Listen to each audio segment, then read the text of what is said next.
Olá para você que me acompanha aqui no canal do meu tio Oscar. Hoje a gente vai conversar sobre o filme Julgamento em Nuremberg, de 1961. Apenas 3 anos após o fim da Segunda Guerra Mundial, em 1948, uma série de julgamentos realizados por um tribunal internacional aconteceram na cidade de Nuremberg, na Alemanha. O intuito era julgar os crimes de guerra cometidos pelo regime nazista durante o conflito. E para isso, alguns juízes internacionais foram convocados para fazer parte desses julgamentos. O filme que a gente está analisando agora explora justamente um desses julgamentos realizado naquela época.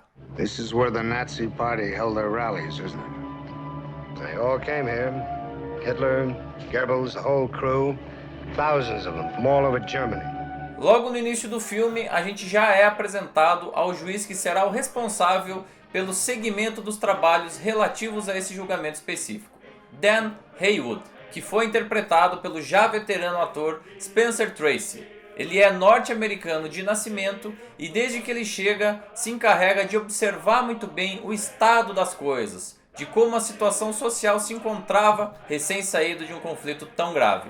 Ele faz questão, por exemplo, de entrar em contato com a população alemã comum, aquelas pessoas que vivem nas ruas, que trabalham, que fazem as suas atividades de forma corriqueira na medida do possível. E assim ele tinha uma percepção mais objetiva e mais assertiva de como aquelas ideias perpetradas pelo Terceiro Reich influenciavam naquela sociedade. No entanto, apesar de ter essas cenas colocadas ao longo das sequências, esse é essencialmente um filme de tribunal por excelência. A imensa maioria das cenas ocorre justamente na sala de julgamento, onde a gente é apresentado a todos os principais personagens desse filme. Os 4 réus do regime nazista, e que são ali exemplificados por Ernst Jüning, aqui interpretado pelo ator Burt Lancaster, o seu advogado de defesa, Hans Rolf, vivido por Maximilian Schell, e algumas testemunhas de grande importância na condução do julgamento, como Rudolf Petersen, vivido por Montgomery Clift, e Irene Hoffman, curiosamente interpretada pela atriz Judy Garland. There had been a race defilement, and the only pardon for this was to kill the violator. Para quem tem a memória muito vívida de Judy Garland em O Mágico de Oz, que por sinal já foi analisado aqui pelo canal, se você perdeu, volte aí nos arquivos e confira, é até um pouco estranho ver ela submetida a um papel especialmente diferente desses mais clássicos. Já envelhecida e com um aspecto físico diferente, ela mostra não só segurança, como também muita personalidade no papel. Agora, eu tenho que pontuar aqui que uma das grandes qualidades desse trabalho são justamente as atuações de gala de todo o elenco. Além de Judy Garland, a gente tem aí nos papéis femininos uma participação de Marlene Dietrich, que faz um contraponto importante do ponto de vista alemão da história. Burt Lancaster consegue entregar um personagem muito enigmático, calado, que pouco se pronuncia, mas quando faz isso é capaz de abalar as estruturas daquele julgamento. Spencer Tracy dispensa comentários. Até aquele momento ele já tinha 2 Oscars vencidos na carreira, viria a ter a sua 8ª indicação justamente por esse papel e transparece aqui a voz da verdade e da justiça. A própria postura dele ao longo do julgamento oferece uma tranquilidade ao espectador de que a justiça real será feita no final das contas. Agora, se tem um papel que se destaca especialmente entre todos esses citados, é sem dúvida o de Maximilian Schell. Ele já tinha interpretado esse mesmo papel em outro filme anterior e feito especialmente para a TV. Não era muito conhecido do público e se tornou um verdadeiro astro depois justamente desse trabalho. A atuação dele é nada menos do que espetacular, até porque ele é colocado numa posição bastante ingrata, quer dizer, ele vai defender o regime nazista ou aqueles réus que representavam todo aquele sistema político cujo maior expoente era Adolf Hitler. E todos os argumentos colocados por ele, todas as questões colocadas ao longo das sessões de julgamento e especialmente a postura dele frente ao juiz, aos réus e aos advogados de acusação fazem dessa uma interpretação memorável. Não à toa, ele venceu o Oscar naquele ano na categoria de melhor ator. What is the prosecution trying to prove? Is he trying to prove that the German people as a whole were responsible for these events? or that they were even aware of them? Because if he is, he's not stating facts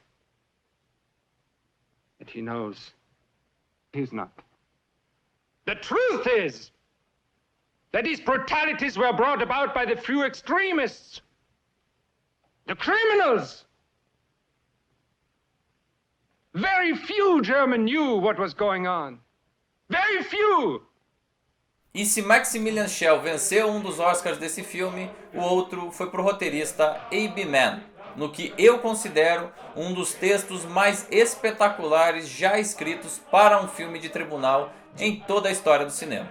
São 3 horas de filme com pouquíssima variabilidade de cenários, então a grande maioria se passa ali nas sessões de julgamento, mas que não se tornam cansativas nem chatas para o espectador em nenhum momento. Sem ter pressa para construir a narrativa, os elementos mais importantes do julgamento são introduzidos ao longo das sequências, de forma muito certeira, muito pausada, e mesmo que pareça óbvio que nós, como espectadores, a princípio vamos condenar aqueles réus por antecipação, simplesmente por eles representarem um sistema político de extermínio e bastante sanguinário, a introdução desses elementos e a reflexão de cada um dos personagens protagonistas nos faz repensar a todo momento as nossas convicções, de modo que o veredito final passa a ser verdadeiramente o clímax dramático desse roteiro.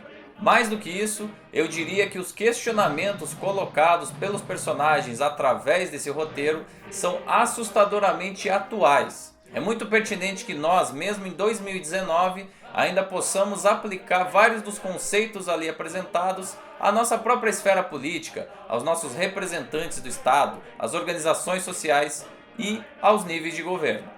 Questionamentos em relação ao patriotismo, ao nacionalismo e principalmente à responsabilidade do indivíduo frente ao sistema dão um verdadeiro nó na cabeça do espectador. Do you think we knew of those things? Do you think we wanted to murder women and children? Do you believe that? Mrs. Berthold, I don't know what to believe. Good God, we're sitting here drinking. How could you think that we knew? We did not know. As far as I can make out, no one in this country knew. Na época de lançamento do filme, a revista Q Magazine publicou uma resenha, uma crítica desse trabalho. E ela dizia, abre aspas, Stanley Kramer é um dos poucos homens em Hollywood com coragem para enfrentar, discutir e arriscar seu tempo e dinheiro em filmes que têm algo a dizer. Fecha aspas. Eu considero essa uma avaliação muito bem feita, muito acertada. A gente já viu inclusive aqui no canal que a filmografia de Stanley Kramer normalmente é bastante densa do ponto de vista social. São sempre filmes que se preocupam com questões que afetam a todos nós. Em 1958, Acorrentados foi indicado ao Oscar de melhor filme. Em 1967, Adivinhe Quem Vem para Jantar. 2 obras que a gente já analisou aqui no canal e se você perdeu, volte lá nos arquivos e faça isso.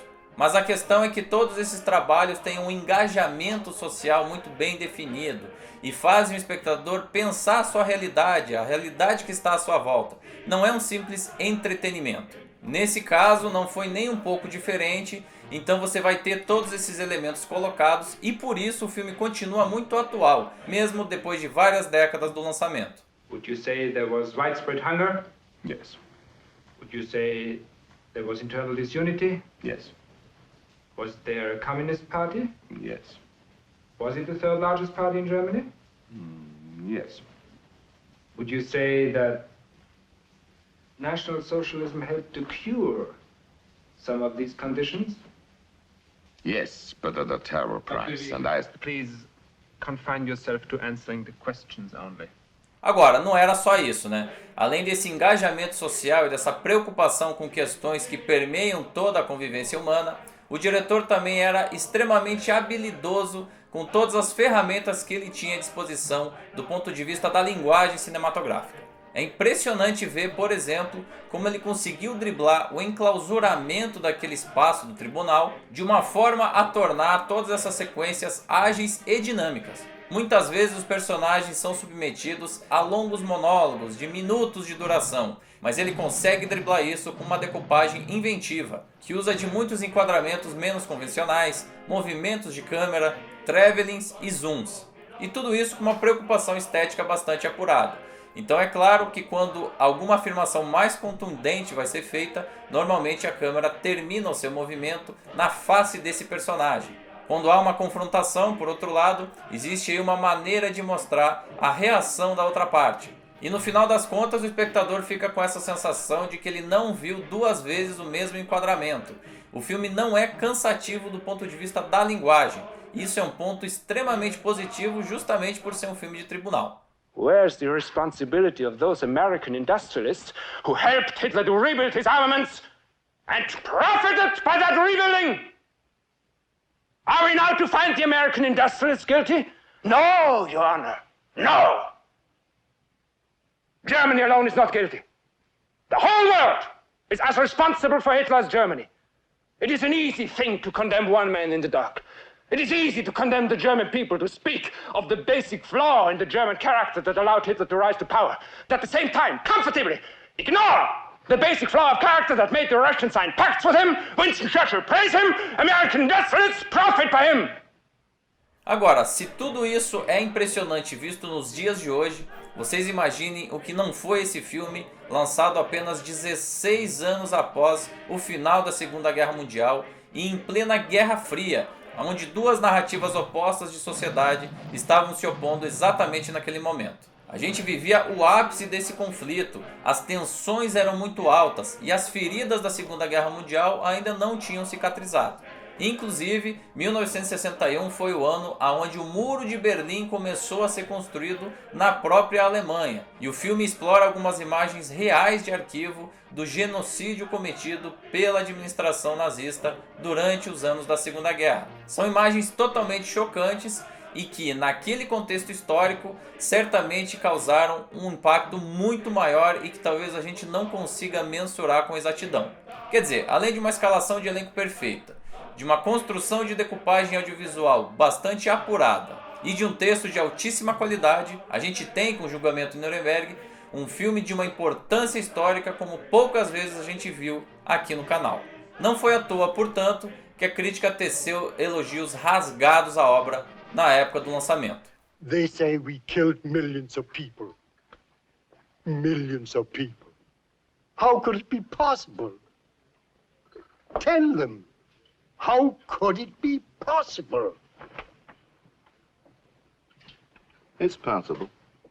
Resumindo, eu diria que Julgamento em Nuremberg é um dos melhores filmes de tribunal de todos os tempos e que de forma bastante impressionante até não envelheceu. Todos os pontos colocados ali não só reverberam até hoje na nossa sociedade, como podem ser aplicados a questões que estão acontecendo hoje em dia. É um filme necessário e obrigatório para qualquer um que quer entender um pouquinho melhor não só as qualidades artísticas dessa obra ou históricas, mas também o contexto sociopolítico onde a gente vive. Assistir Julgamento em Nuremberg é vibrar com a relevância do cinema não só como forma de entretenimento, mas também como forma de reflexão social. A Academia reconheceu a obra com nada menos do que 11 indicações, fazendo desse um dos 2 trabalhos mais indicados daquele ano. Assista e comprove. Before the people of the world, let it now be noted that here in our decision, this is what we stand for. Justice, truth, and the value of a single human being. E depois de assistir, por favor, volte aqui no canal e use o espaço aqui embaixo para deixar o seu comentário sobre o filme e, claro, também sobre esse vídeo. Curta, compartilhe o material e não deixe de se inscrever no canal, além de ativar as notificações, isso é muito importante aqui para o meu tio Oscar. A gente segue analisando os filmes indicados pela Academia em 1961 e a nossa próxima sessão vai ser Desafio à Corrupção, estrelado por ninguém menos do que Paul Newman. Tá muito bacana, eu te espero aqui.